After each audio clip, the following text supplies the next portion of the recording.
Welcome to Just Minding My Business Radio, where we are moving at the speed of God, learning what we didn't know we didn't know.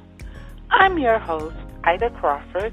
And I'm your co-host, Ruth Haskins. So grab a pen and paper and get ready for information that you can use.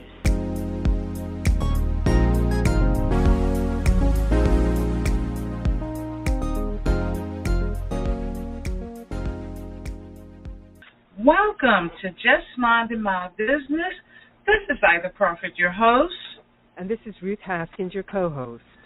And today I am happy to bring to the mic Danielle J. Hall, who is a personal growth / entrepreneur coach and author.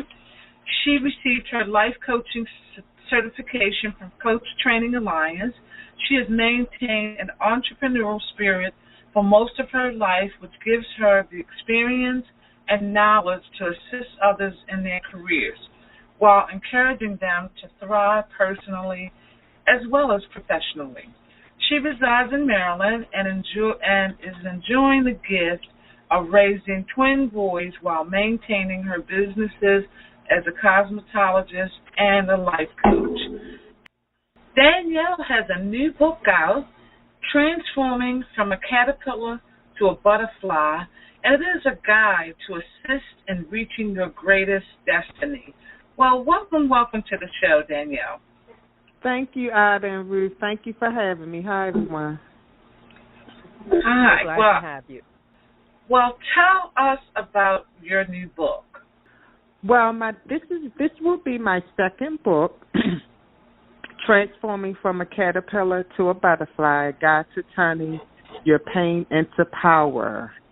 This is a self-help book that I decided to write to assist hurting women and men. It's kind of, when you read it, it's kind of guided towards women, but it also suits men if it fits and they need to turn their pain into power. But I decided to write the book after writing my first book 5 years ago. I wanted to carry on the characters from my first book, and I wanted to update the world on with the characters from my first book, which is called Love, Lust, and Redemption. And I decided to make it not in a novel version, but in a self-help version, in order to update everyone on their current status and what they're doing lately, and also to help people to heal from any type of pain or childhood trauma they may have gone through, and in order to reach their highest destiny. Well, in order to bring our listeners up to date in terms of from your first book, since this is a spinoff from that, tell us a little bit about the first book. So the first book is basically about 5 women who are using their life, trying to change their life around from living a life of sin and lust and turning it into love and redemption. So basically, the book centers around the 5 women, what they're going through in their lives at the time, and how they're working their way out to do better. The reason I chose to do the spinoff is because in the first book, I kind of left a cliffhanger with everyone, where you have to figure out, okay, what's going to happen next with this character. So with the new book, I decided to just catch us up on the 5 characters.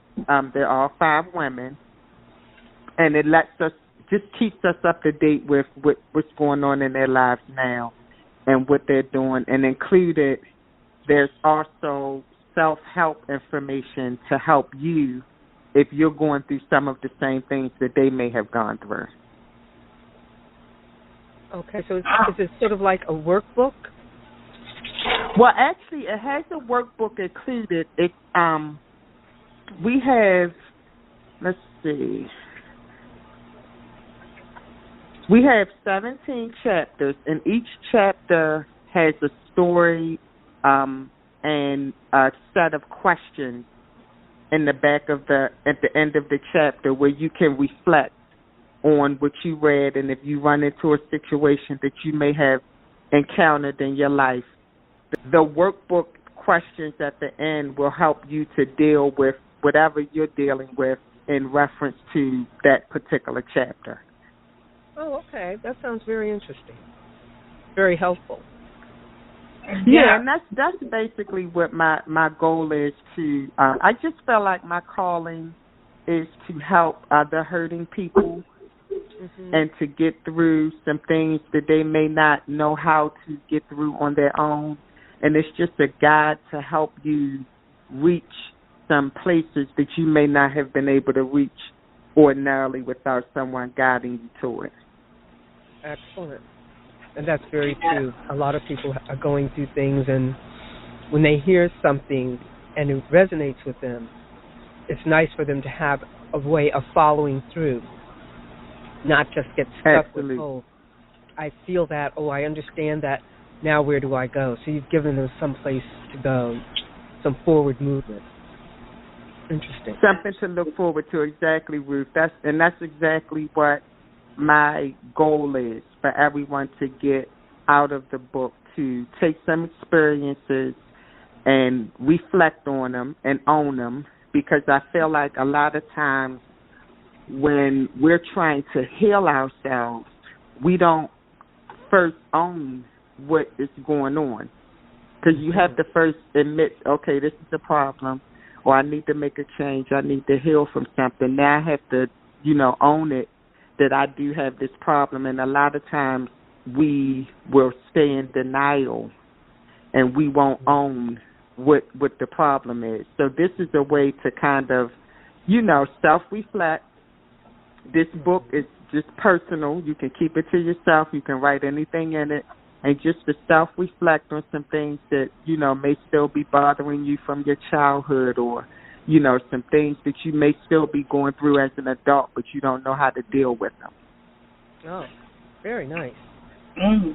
Absolutely, because there's so many hurting people in the world. Yeah. And one of the things that you mentioned was childhood. And a lot of that hurt and that pain comes from childhood. Yes. Childhood trauma is and I have a legendary. I have a chapter in the book that's called Breaking Generational Curses. And it deals with a lot of the curses that are generated from people we didn't even know, our great-grandparents, our great-great-grandparents, and it kind of leaked into our grandparents, and from there it leaked into our parents, and from them it leaked into us. And even though none of it is right and none of it is healthy, we will continue the pattern if we don't know that we're supposed to break it. Like somebody has to step up and break the curse, because that's what it is. It's a curse that goes on from family member to family member to family member. And if nobody steps up and says, okay, enough of this, we're going to break the curse, it'll just continue on. You have probably spoken to many people to their heart just now, because I think we are in that generation where people are tired of carrying the burden of destruction that has been handed down from one generation to the next. And there's so much denial and so many stories that were never told. I think many of us can look back, and they were called family secrets. And the way we refer to them is, she's going to take that to the grave. And unfortunately, a lot of these family secrets were taken to the grave. But the repercussions are just, it's a trickle-down effect. And so you can get people to open up and really look at their family history. That's what we're talking about.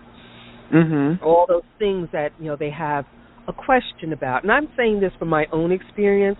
There's some things in my family that, oh boy, if I could speak to these people again, I would just like to ask them, I have some very strong questions because there were obvious family secrets and the repercussions were huge. So if anything within your book can help people to look at that and grasp it and not look at it as something to be ashamed of, but just have a desire to get answers that will help not only them, Absolutely. but the ones that are coming after them, their own children. Mhm. I love the way that you put that. That's because it feels like a curse, especially when you see the same pattern repeating itself over and over again. Yes. And if you talk to a lot of adults, you'll hear or you'll see the curse repeating itself. And some people will even, say, well, my mother did this to me or my father did this to me and I didn't like the way they did it, but they'll turn around and do the exact same thing to their children. Absolutely. Or expose their children to the exact same thing that their parents exposed them to that wasn't healthy. And they knew it wasn't healthy and they knew it didn't feel good. But because they haven't figured out how to break the curse rather than carry it on, they just continue, it just continues to be a rippling effect. And it then it leads into dysfunctional behavior. So, like, I have another chapter called Patterns of Dysfunction, and it kind of pinpoints on different types of dysfunctional patterns that people carry on throughout their lives, and because they don't know any better or no one has held them accountable for their behavior, they just continue on with these patterns, and then their children pick those patterns up because they don't know any better. And then it and then it all ripples back to, like, the generational curse. Yeah. Oh, yeah. Because so everything piggybacks off of, every behavior stems from something. Yes. And then it contributes to other things, other unhealthy behaviors. Yeah. Absolutely. We see so much in children. Yeah, and we have to just, like, decide, and, like, I have my son will be 16 in June, and I share a lot of the dysfunctional generational curses that I saw in my family with them, so that they won't carry it on. Like, they kind of see me breaking the pattern and the curses, but I want to instill in them, don't repeat these patterns. Because it was said to be normal, it was normal because we didn't know any better. But in reality, it wasn't really normal. We just didn't know any better. And now that you grow and you mature and you know better, you have to work really hard not to repeat those patterns. It's so important that you use that word normal, because that's the problem. These patterns are normal. They are what's normal. So for someone to come along and say, you know what, that's really not normal, it's hard for people to understand, because it is what is normal in their family. It's been that way since their childhood, and they've heard their parents talk about it as if it was normal. So they accept that this is the normal for their family. And to be able to break that is huge. Yes. It's huge. Yeah, even to attempt to break it, because it's so much, it's almost like you take on a burden of a whole generation and decide that this is no longer going to happen in my family, at least in my immediate family. Right. We're not going to behave this way. So it's like one person kind of, in my description of the book, I say how it says you will read stories of strong women who carry along an invisible backpack full of pain, hurt, and disappointment from the past, and you have to let the load that you're carrying is so heavy, because it's like you're carrying everybody's load, not just yours, but everybody. And you have to figure out how to unpack it so that you can move on and do better things. Because a lot of times when we hold on to stuff, we can't move forward because we're kind of stuck in that unhealthy pattern. Could you talk a little bit about specifics? Can you give some specific examples of what those patterns might be? Well, one that kind of sticks out in my mind is the as far as like a generational pattern, alcoholism. Where you grow up and your dad is drinking a beer or 2 or 3 every day after work, and you go to family gatherings and everybody has an alcoholic beverage, and then you grow up thinking, okay, in order for me to have fun, I have to drink an alcoholic beverage because that's what I see everybody in my family doing. So when you grow up, that's a pattern that you carry on, and then your children may see you, having a beer or 2, and then they get grown and they have a beer or 2. So it's like a pattern that carries on, and what I'm learning is even when you grow up in that pattern, sometimes you will attract those that follow that same pattern, meaning, if you grew up in a family with an alcoholic father, you may attract an alcoholic mate because it's normal. Absolutely. Like it was normal behavior growing up. So it can't be anything wrong with this. I mean, my dad did it and my mom did it and Uncle such and such did it. So if I meet somebody, that does this, it has to be normal. And it's really not. It's still unhealthy, an unhealthy pattern. And I've seen that. I've seen the father. Yeah, and I chose that one, Ada, because that's like a broad one. It's nothing that we kind of talk about a lot, but it's prevalent in a lot of families and a lot of situations. Or the other thing is like if a father beat his wife, that sometimes spousal abuse. The son will grow up doing the same thing. Yes. Because again, we think if you're living in it, it's normal because you don't know, you haven't experienced anything different. So, if every Friday night, your dad is going to come in drunk and smack your mother and she's screaming and yelling and you're in the room, then, okay, well, maybe that's what I'm supposed to do. That's what I saw. Instead of saying, I don't want to do somebody like this person did my mother. Because it's a different way you can twist your mind to think different, but for some reason we just think to follow the pattern instead of breaking the pattern and not doing what you saw. It's actually safer in our own mind as a child. When we see that, the only thing we can do is go to a place of safety. And that place of safety becomes denial. That's still my father. It was my mother's fault. So it gets twisted. So as they grow up, they look to create that same pattern. Absolutely. It becomes a vicious cycle. It becomes a really vicious cycle. And I'm wondering, too, if one of those patterns that you might be looking at when you talk about pain, hurt, and disappointment. So many of our young men and women seem to lack in self-respect.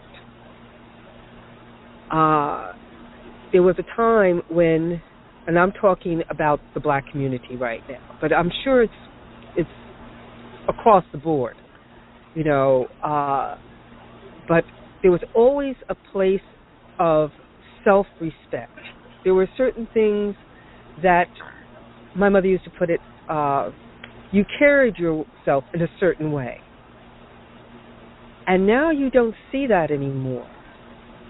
And I know it started developing, it's been 20 to 30 years that it's been in process, but in the last 15 to 20 years, it's just become the norm for young people to look a mess. And yes, I am. I'm talking about the pants down around the ankles and clothing that is just not even, it's just not becoming. And it's become a pattern amongst young people. And I'm wondering if that's part of the same thing. Where did this come from?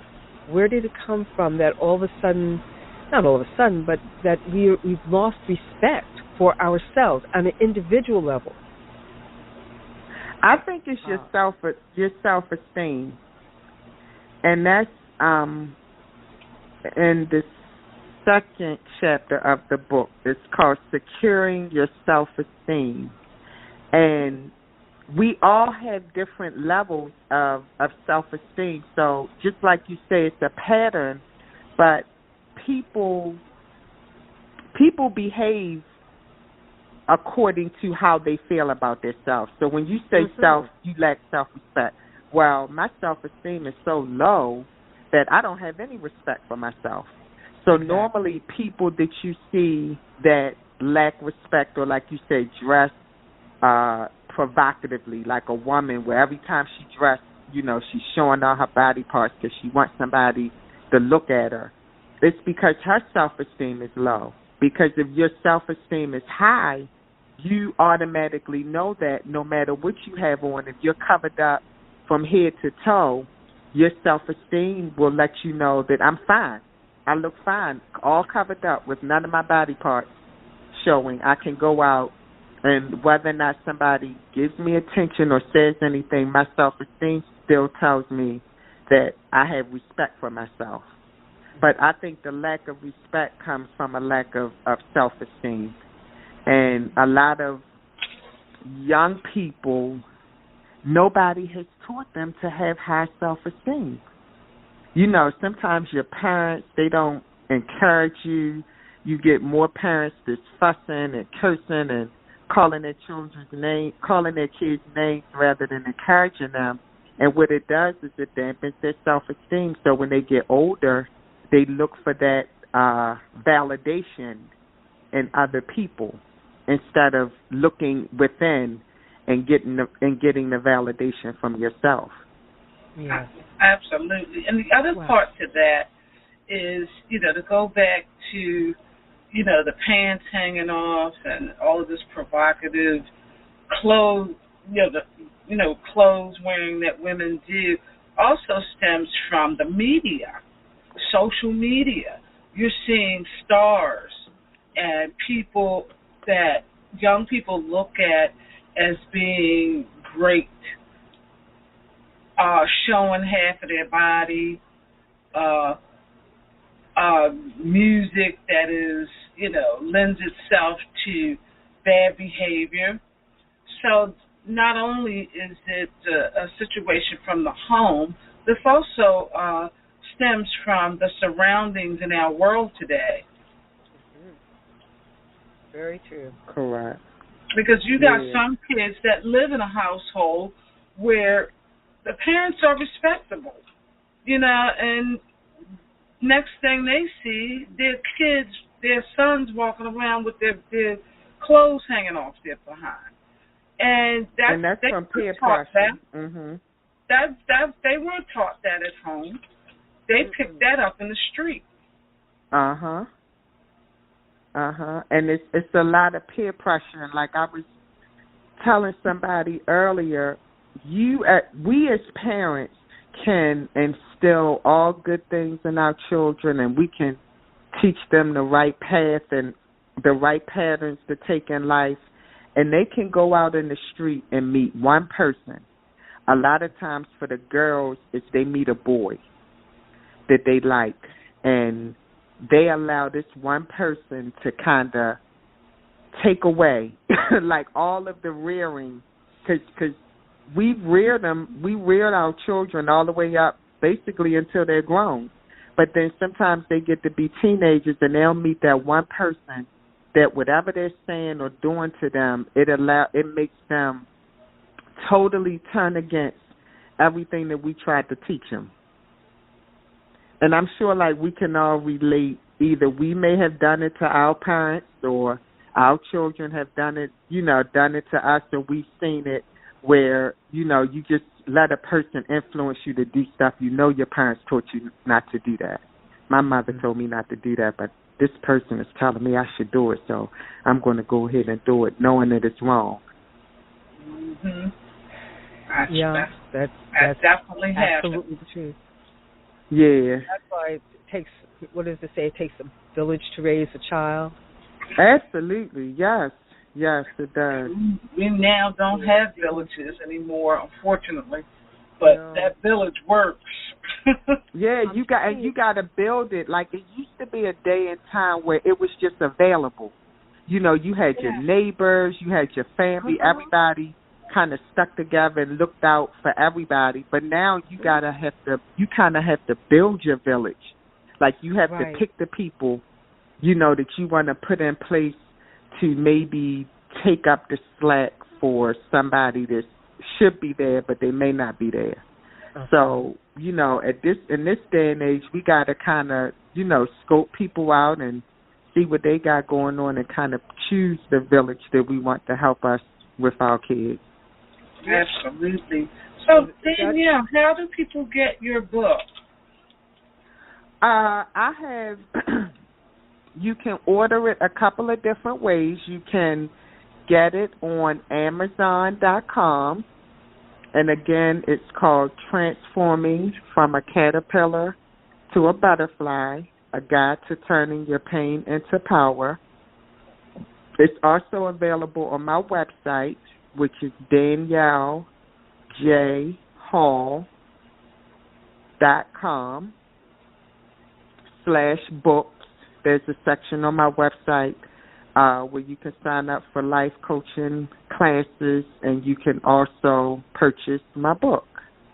And I'm also available on email at lovelustandredemption@gmail.com, and you can always email me your information, and we can set up a time where you can pick the book up, or I can drop it off to you. Okay, this is always an awesome topic when you're talking about working from the inside out. And Danielle, you know how I feel about that. Yes. So it's definitely important to work from the inside out, and anything or any vehicle that can support you with that. People need to just cling right to it, because you're going to be definitely a better person for it. Definitely. For sure. So I am just really, so tell us a little bit about your coaching practice. Okay, I'm a personal growth / entrepreneur coach. So basically, what I like to do is I like to break my coaching sessions up into two different parts. And I like to start with personal growth, because I learned from my own personal experience, if your personal life is not in good standing, chances are you won't be able to have a successful business or a successful run at whatever it is that you're trying to do. So I like to explore people's personal stuff that they're going through in their personal lives and try to grow them personally before we branch into the business aspect. So I have a comprehensive 6-month coaching class where the first 3 months we focus solely on personal growth. Any personal issues that you need to solve, financial, all of that, we get that done in the first 3 months. And then the second 3 months of the class focuses on whatever your business, whatever you want to do. If it's to write a book, start a business, change your career, whatever it is that you want to do moving forward. That's what the last 6 months of the coaching class will cover. Okay, and I like that idea because in order to be successful in business, you've got to get your head together. You've got to look at what's going on in your life because the business part of it is going to take up a lot of your time. And yes. if you don't have your personal side in order, then you're absolutely right. You're not going to be successful in business. Right. Having a successful because it'll just all mix together. It'll just all mix together, and it won't turn out. So once you have your personal life and your personal affairs in order, it's easier for you to delve into your business and be able to put a lot of your attention to that opposed to, things that you have going on in your personal life. Mm-hmm. And I also think it prepares you for the hurdles that you're going to encounter as a business owner. Mm-hmm. Because as we both know, Ada, there are a lot of hurdles involved in being a business person and starting a business. Absolutely. Oh, Lord, that's a whole nother topic. yeah, that's a whole nother session. Yes, indeed. So I like your approach to, building businesses because you definitely got to deal with the me side first. So that is definitely the place to start. Yeah. For sure. So if people want to have coaching sessions with you, how does that work? In order to set up a consultation, you can go to my website, which is DanielleJHall.com. And on the site, it's broken down where you can schedule your consultation. You can read about the comprehensive coaching classes that I just explained. You can read a little bit about myself and again, about the type of coaching that I do. And right on the website where you can go in and schedule your coaching session. Okay. That's awesomeness. I can't wait to get the book. Are you planning anything around this book?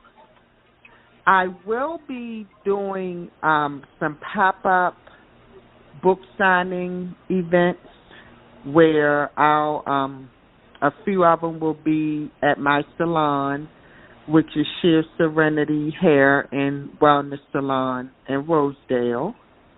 My Instagram is, because I'll be posting all of the pop-up locations where I'll have my book signing.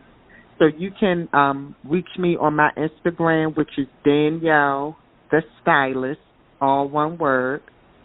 And my Facebook is Danielle J. Hall.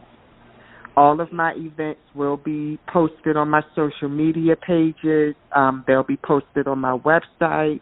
If you send your email address to me at lovelustandredemption@gmail.com, I'll make sure that you receive everything through email. Okay. So I'm looking forward to that for sure. Yes. Well, before we wrap up, I just want to thank you for this awesome collaboration, and I'm sure our audience was able to take some nuggets away. I do like what you talked about with the generational piece because that's a lot of times that's what it is for a lot of people. And I thought that was really, really to the point. So I thank you for sharing a little bit about your book, and I'm sure our audience will be happy to be able to read this book and get the benefits that it's going to provide them. Yes, that's my prayer, and it was my pleasure, and I thank you and Ruth for having me on the show. I've really enjoyed talking to you ladies this evening. We enjoyed it too. Thank you very much for your time and your energy. Oh, you're very welcome. Thank you to the amazing women of a Sister Circle Empowerment Network, ASCEN LLC, and our media partners. Let Just Minding My Business Media promote your business. For information, visit us at jmmb.asistercircle.org. That's jmmb.asistascircle.org. Voiceovers by RCH VoiceWorks. For when you want to be heard. Call 443-620-4115.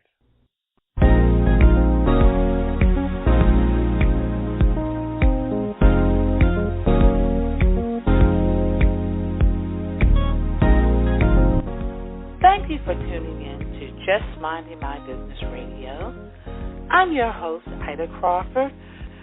And I'm your co-host, Ruth Haskins. We hope you enjoyed the show and appreciate you stopping by. Many blessings to you and yours.